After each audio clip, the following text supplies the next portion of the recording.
Hello and welcome. I'm really excited for us to start getting our hands dirty with our C# coding. In this video, we are going to create 4 simple statements that print out to the console using debug.log. Let's jump in and get started. Okay, let's start by creating ourselves a new project. You can see from Unity Hub, we click on the new button as we did previously, and we will name our project Number Wizard Console, because we are creating a small little game called Number Wizard, and we're focusing just on the console. In terms of location, we'll find repos Unity 2D, as we did in our previous very quick project that we set up in our intro setup. And I've already created a Number Wizard console. If you haven't done that, create a new folder, or you can do right-click, new folder, create a new folder, click on that once, or double-click it. Either way works just fine, and then select Project. Make sure the template is 2D, and then create project. Wait for Unity to load up. I might skip ahead of this so you don't have to watch me loading Unity. I will see you in a moment. Okay, if your Unity is still loading, not a problem. I'm going to tell you a little bit about what we're doing with our game. So here's the game flow for Number Wizard. It's a very basic game where we start off with asking the player to think of a number between a minimum and a maximum. So for example, between 1 and 1,000, we say, think of a number, and then we give a guess to the player. We say, we think your number is this. And the way we come up with our number, we're going to program this together, is taking the minimum and adding the maximum and dividing by 2. So if it's between 1 and 1,000, this will give us 1,001 divided by 2, which is 500. If we round it down, that becomes 500. So that would be our guess. And we ask the player, is your number higher than our number, lower than our number? So I should say lower than higher than our number, or is it correct? And if the player says it's correct, then we start again. Okay, think of a new number between 1 and 1,000. If the player inputs lower or higher, then we have another guess, and we repeat this loop in here until we get the correct number. Let me show you that very briefly with numbers in there. So between 1 and 1,000, our guess is 500. The player in this instance says, no, it's lower. And then we take the lower portion of that, so between 1 and 500, and our guess becomes 250. It's a very simple little binary search mechanism, but it's pretty cool as our starting project. And our actions in this video, which will also form your challenge later on in this particular lecture, is to print the following to the console using your own words. We're going to welcome the player. We're going to ask them to pick a number. We're going to say the highest number you can choose is this, and the lowest number you can choose is that. So that's what we're going to take on, and that's what you're going to be doing. A pretty simple challenge later on in this video. So let's jump back over into Unity. Hopefully it's loaded up for you now, and you can see it's our default layout. As I've mentioned in the intro section of the video, if you're not seeing what I'm seeing, you can come up to the top right here and select default. After you've done that, we're going to grab the console window, click on console, and have a look at it down there. We've got a few buttons down here. We don't need to worry about those at the moment. We've got clear, collapse, etc. For now, we need to have a quick look over on the right here. You can see there's 3 buttons here. The first one is showing us any sort of log that's going to print to our screen. The next one is showing us the warnings, and the next one is showing us errors. So if you've turned them off, you won't see anything printed in the console. If you have them turned on, then you will see those respective things. So if you click it on and click all of 3 of them on, then you'll see all of those. Just a little bit of a gotcha. If you find you're not seeing what we're printing to the console, there's a good chance that this particular button has been switched off. Now, what I want you to do is grab the console, left click, and drag it up over onto the right-hand side. We'll put it up here so that we've got more vertical real estate where we can see what is being printed out into our console. We're mostly using over here. We're not going to be using this side of our screen just yet. In the next section, we'll be digging into Unity and looking at all the different windows and buttons and mechanisms and all the awesome stuff of Unity. For now, we're focusing just on the C# so we can get our hands dirty with coding.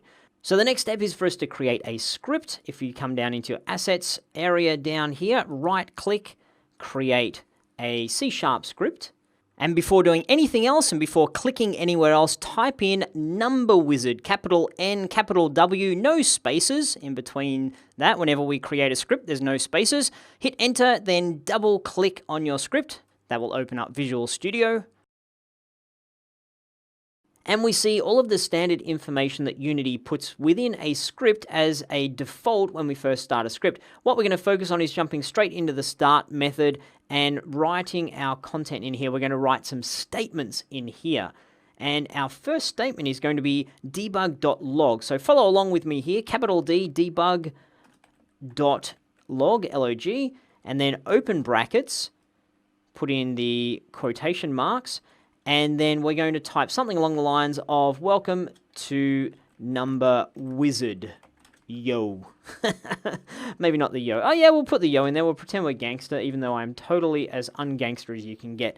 And then we need a semicolon down the end. So here's our first statement. We've written our statement here. Now you might say, if you went through our intro section, which hopefully you did, you might say, well, didn't we do exactly the same thing with print? So print and debug work pretty much the same way. We could have written print, open brackets, quotation marks, welcome to Number Wizard, etc. Wizard, and so on. And then semicolon. We could have done the same thing. We're using debug.log because it gives us a little bit more flexibility and control later on in the course. So for now, you don't need to understand why we're using it instead of print. We can use both of them. If you jump around the internet, you'll see print a lot. It's totally valid. But for us, we're doing it the slightly technically better, more correct way, so that in the future, we've got good habits and we know that debug.log is going to work for us in all the different situations where we need it to work. So that's why we're using that now instead of print.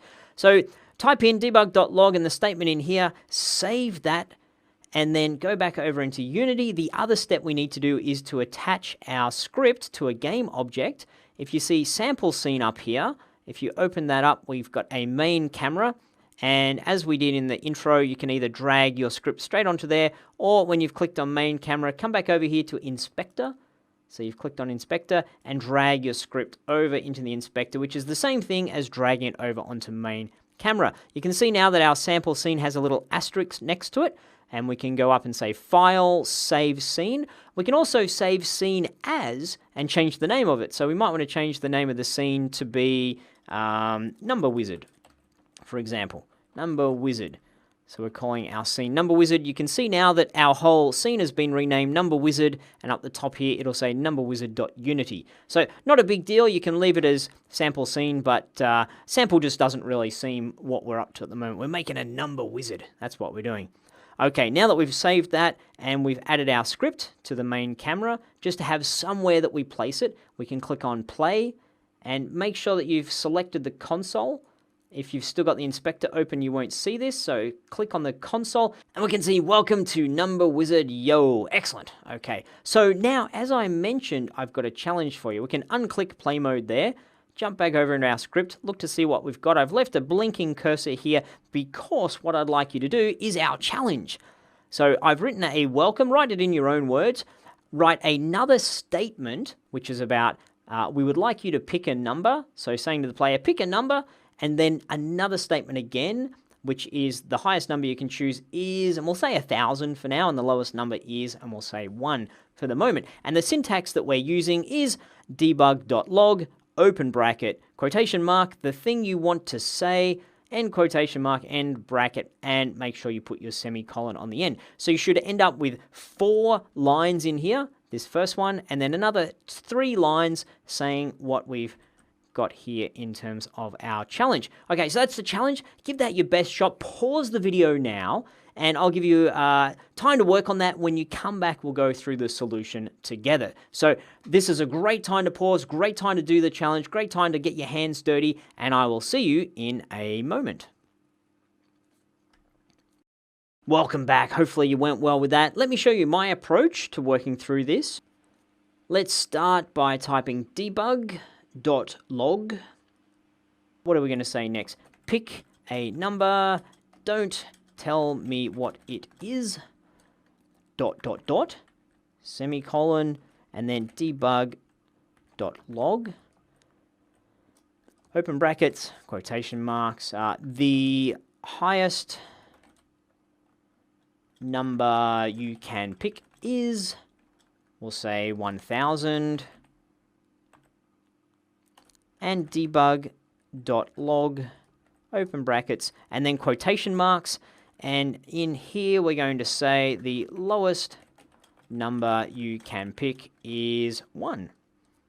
Okay, and then semicolon on the end. So we've now written 4 statements, and these 4 statements are living inside our start method. In the next few videos, we're going to talk a lot more about methods, but for now, we just need to know that these are the statements, or these are the individual directions we're giving to the computer to say, we want you to do this, and then do this, and then do this.